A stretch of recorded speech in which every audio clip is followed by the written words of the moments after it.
नमस्कार मैत्रिणींनो, मागच्या व्हिडिओमध्ये मी तुम्हाला फुल 42 साईजची पेपर कटिंग दाखवली होती बघा फ्रंट पार्टची. तर आजच्या व्हिडिओमध्ये मी 42 साईजचाच पुढचा पार्ट कशा पद्धतीने अस्तरचा ब्लाऊज कसा रेडी करायचा तर ते दाखवणार आहे.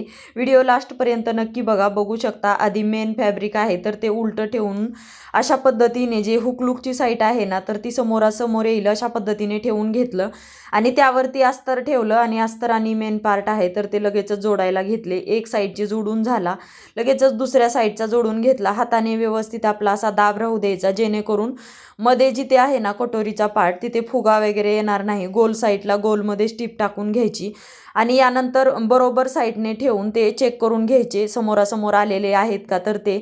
यानंतर साईड पार्ट घेतला. जर कटिंग करताना जे वरच्या साईडला डबल फोल्डेड होतं ते फक्त 2 भाग वेगवेगळे केले आणि अशा पद्धतीने उलटे ठेवून घेतले आणि जी कटोरी जोडण्याचा पार्ट आहे तर तो समोरासमोर आला पाहिजे अशा पद्धतीने ठेवून घेतले. बघू शकता ह्या दोन्ही साईडला कटोरी जोडण्याचे पार्ट येणार आहेत तर ते फक्त ठेवून घेतले आणि आता याचं अस्तर आणि मेन फॅब्रिक आहे तर ते जोडून घेते.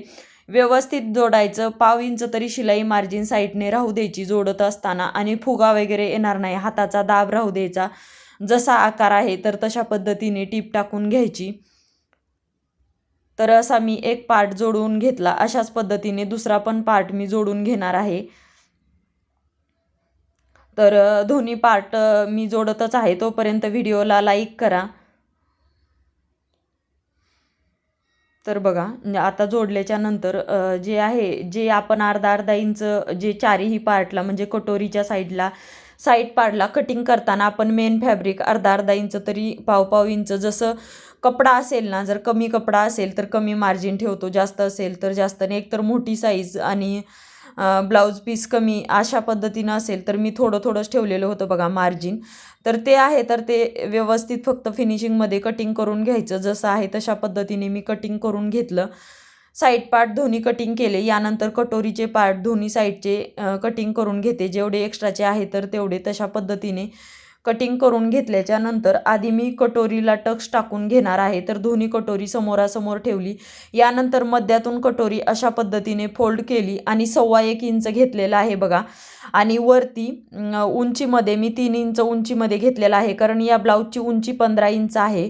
तर त्यामुळे अशा पद्धतीने मी टक्स आहे कटोरीचे तर ते दिले आणि 1.25 म्हटलं तरी पुढे 2.5 इंचाची जी आहे तर ते आपली जी कटोरीचा टक्स पॉईंट होतो तर तो रेडी होतो. यानंतर साईड पार्ट घेतले. दोन्ही कटोरी अशा समोरासमोर ठेवायच्या आणि साईड पार्ट एकदा चेक करून बघायचे दोन्ही बाजूला गेलेत का आणि चेक केल्याच्या नंतर लगेचच कटोरी बरोबर ठेवली. त्यावरती साईड पार्ट उलट्या पद्धतीने ठेवून लगेचच टिप टाकून घेतली. परत दुसरा पार्ट घेतला. त्या पार्टमध्ये साईड पार्ट बरोबर ठेवला. त्यावरती कटोरी उलट्या पद्धतीने ठेवली आणि लगेचच अर्धा इंच शिलाई मार्जिन सोडून अशा पद्धतीने दोन्ही पार्ट जोडून घेतले.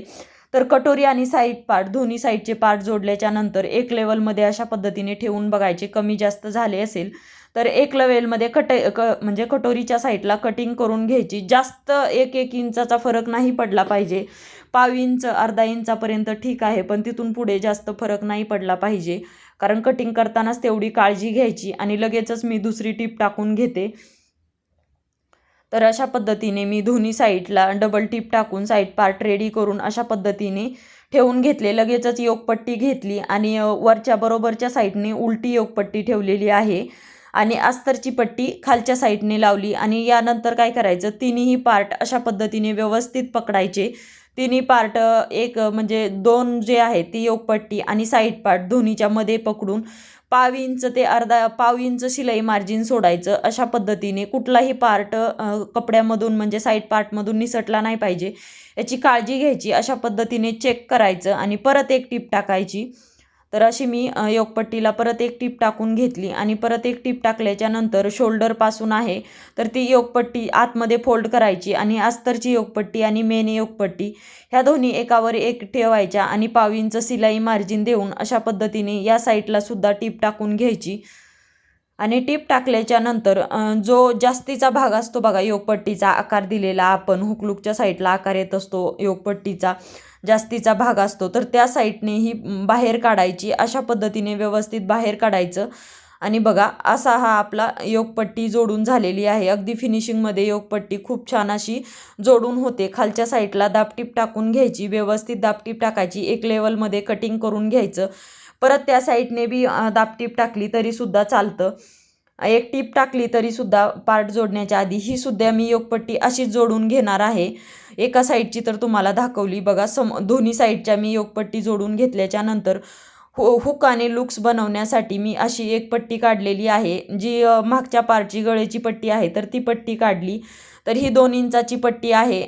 तर व्यवस्थित दोन्ही साईडने एक लेवलमध्ये एक सरळमध्ये मी कटिंग करून घेतली आणि मी बसलेले आहे त्याच्या डाव्या हाताला, म्हणजेच घातल्यावर उजव्या हाताला येईल अशा पद्धतीने मी हुकची पट्टी आहे तर ती बसवून घेते.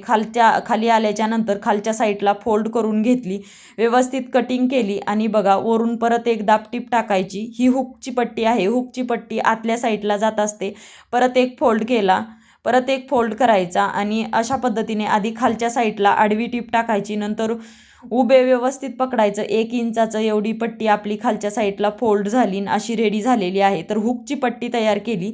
लुकच्या पट्टीसाठी मी आधीच 2 इंचाची पट्टी काढून एक म्हणजे मेन फॅब्रिकचा कपडा लावून एका साईडने फोल्ड करून टीप टाकून घेतली होती. तर ती काय करायची, ती उलट्या साईडने ठेवायची.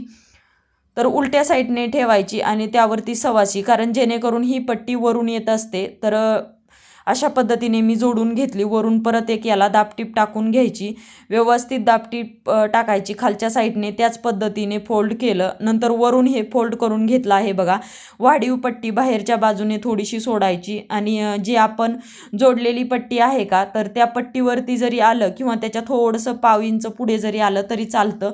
आणि अशी टीप टाकून हुक आणि लुक्सची पट्टीसुद्धा मी रेडी करून घेतलेली आहे. आणि यानंतर काय करायचं, वाढीव पट्टी सोडून द्यायची आणि एकावरती एक गळा ठेवून अशा पद्धतीने पुढील गळा जो कमी जास्त झालेला असेल, मागे पुढे पार्ट होणार नाहीत त्यासाठी कमी जास्त पार्ट होऊ नये, एकावरती एक ठेवून घ्यायचं, कटिंग करायची. आणि बघा वरती मी गळ्याला पायपिंग न करता पट्टी बसवणार आहे. तर त्यासाठी दोन्हीची एक लेवलमध्ये मार्किंग करून घेतली, गळ्याच्या तिथं किती मार्जिन जाणार आहे त्या पद्धतीने. आणि एक अर्धा इंचा म्हणजे 1 इंचाची एक पट्टी काढलेली आहे. तर 1 इंचाची जी एक पट्टी काढली ना तर डबल फोल्ड केली, खालच्या साईडनं फोल्ड केली आणि अशा पद्धतीने पाव इंच सिलाई मार्जिन सोडून ही गोलमध्ये जशी आहे तशी ही पट्टी मी लावून घेते. पट्टी लावून घेतल्याच्या नंतर व्यवस्थित कटिंग करायची, एक्स्ट्रा मार्जिन झालेली, आणि छोटे छोटे कट्स द्यायचे. आतल्या साईडला परत उलट्या बाजूने यायचं, आतल्या साईडला फोल्ड करायची पट्टी, फोल्ड करून परत आतल्या साईडला पूर्ण फोल्ड करायची आहे आणि पट्टीला अशी टीप टाकून घ्यायची. अशी गोलमध्ये दुसऱ्या साईडची सुद्धा पट्टी मी अशीच गोलमध्ये रेडी करणार आहे. तर आजचा व्हिडिओ तुम्हाला मी पुढचे पार्ट कसे जोडायचे, कशा पद्धतीने रेडी करायचे, हा व्हिडिओ तुम्हाला कसा वाटला नक्की मला कमेंट करून सांगा. आणि बघा असेच मी दोन्ही पार्ट रेडी केलेले आहेत. तर चला व्हिडिओला लाईक करा, शेअर करा आणि सबस्क्राईब करा. चलो बाय, टेक केअर.